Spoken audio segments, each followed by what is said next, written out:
Hey guys, I'm back with Salt Life Recovery. I'm Amy Bozeman. Kathy and I did a video last week on step 1, and this week I'm going to be talking about step 2. I'm missing Kathy this week, but hopefully next week we'll be back together talking about step 3. Step 1 that we talked about last week was we admitted that we were powerless over our problems and that our lives had become unmanageable. And we talked about that. You can go back and check that video out if you'd like. But this week is step 2, and it's we came to believe that a power greater than ourselves could restore us to sanity. And the scripture that goes along with that is God is working in you, giving you the desire and the power to do what pleases Him. And that's from Philippians 2:13. I want to talk about how when we come to the group, once we admit that we are powerless, then we have to find a power that is greater than us. So we have to believe that there's a power greater than us, and there is, and that is Jesus. But when we're in this stage, sometimes we don't know who that is, and we're just looking for a power greater than ourselves. We've decided that our lives are unmanageable, that we need help, and there is one that has all power. But this is in the process, because it's all a process, where we're looking to find one that has the power. Now, a lot of times people will say they're higher power. And when we're in this process, we may have to use the group, the recovery group, or friends that have already been through something like this as our higher power, just until we can come to believe that God is the higher power. So through this process, we're using the group, and God is working in us the whole time because we're seeking Him to give us the power and the desire to do what pleases Him. And I look back on mine, and I didn't realize He was working. But oh, was He working. And it was actually, in my story, I jumped from 1 to 3 because my life was so unmanageable. I did know God had done it for other people. He had been working on me to show me what I needed to, who He was and who I was. And I was just a lost sinner. And He is King of the world, the creator of the universe. So when I came in after I had gotten busted, actually, and that's where my point had to be. When I came in, I jumped through 1, 2, and 3, and surrendered my life to Him. But He had showed me who He was. And so when that process came, I did surrender my life. And these steps are biblical principles, and they go along with Scripture. And what was so crazy is maybe I'd been in the group, but I really hadn't been paying that much attention, or I was unable to hear or see or receive or pay attention. But He started taking me through these steps without me even having to really understand these steps. The steps are, we made a decision to turn our lives and our will over to the care of God. The next is we made a searching and fearless moral inventory of ourselves. We admitted to God, to ourselves, and to another human being the exact nature of our wrongs. We're entirely ready for God to remove all of our defects of character. We humbly asked God to remove all of our defects of character. Then we made a list of all persons we had harmed and became willing to make amends to them all. We made direct amends to such people whenever possible, except when to do so would injure them or others. We continued to take personal inventory, and when we were wrong, we promptly admitted it. We sought through prayer and meditation to improve our conscious contact with God, praying only for the knowledge of His will and for the power to carry that out.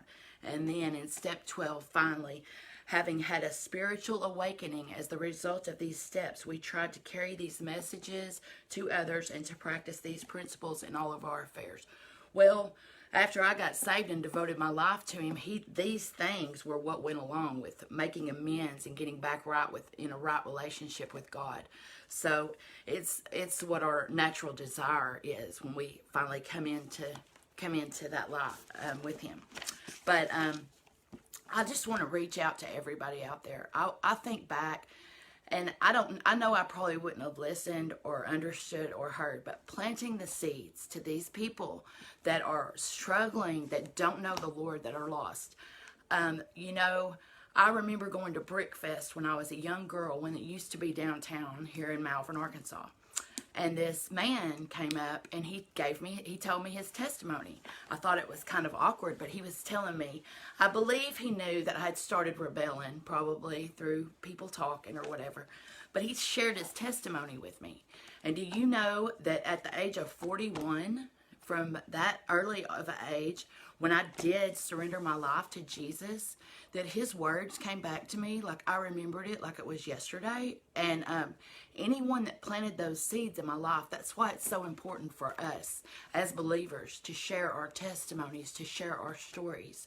Because really, when I think back, there wasn't a lot of people that did that with me. They would say, so-and-so is worried about you, and maybe they'd say they're praying for you, but they never said, you know, Jesus will set you free from this. You don't have to do this by yourself. There is someone that loves you, that is willing to take your, you know, and it would have offended me then, because it's offensive. The gospel, the cross is, what do they say, offensive to people that don't believe. But I'm just saying, God is so powerful, and those words that he gives us to give to other people, you know, it's just like a seed that as it's watered, or whenever God provides the increase. But I just wanted to come on here and tell about step 2. We came to believe that a power greater than ourselves could restore us to sanity. And I know there's so many people struggling, and I just want to tell you, he has such a plan for your life. We've been having these noon meetings on Wednesdays at Salt Life Church here in Malvern.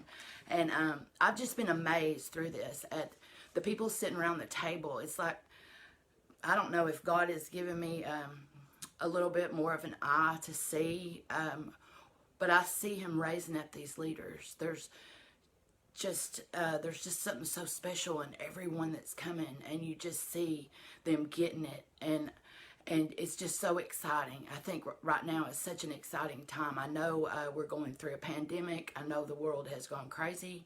And it seems to me like his light is shining so much brighter right now in the darkness. And if we just have to keep our eyes on the heavenlies, set our eyes on the heavenlies. And I'm telling you, it's going to take a God-sized miracle to get us back. Well, that's what he loves to do that. I think our prayers should be more God-sized. But I just want to come on here and encourage you. Share this with someone. I would love to talk with anyone. It's just what I do. My life is just this now, because I was so lost, and he saved me.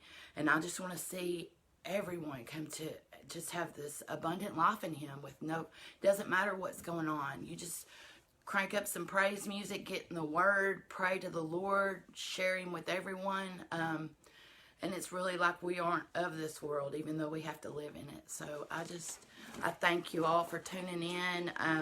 Pretty soon on Thursday nights, we haven't set the official date, but on Thursday nights we'll be feeding, and we'll just be trying to bring everyone in and share the wonderful love of Christ, and bear their burdens and pray for them and share this message. So we're so excited, and we are really going to be out.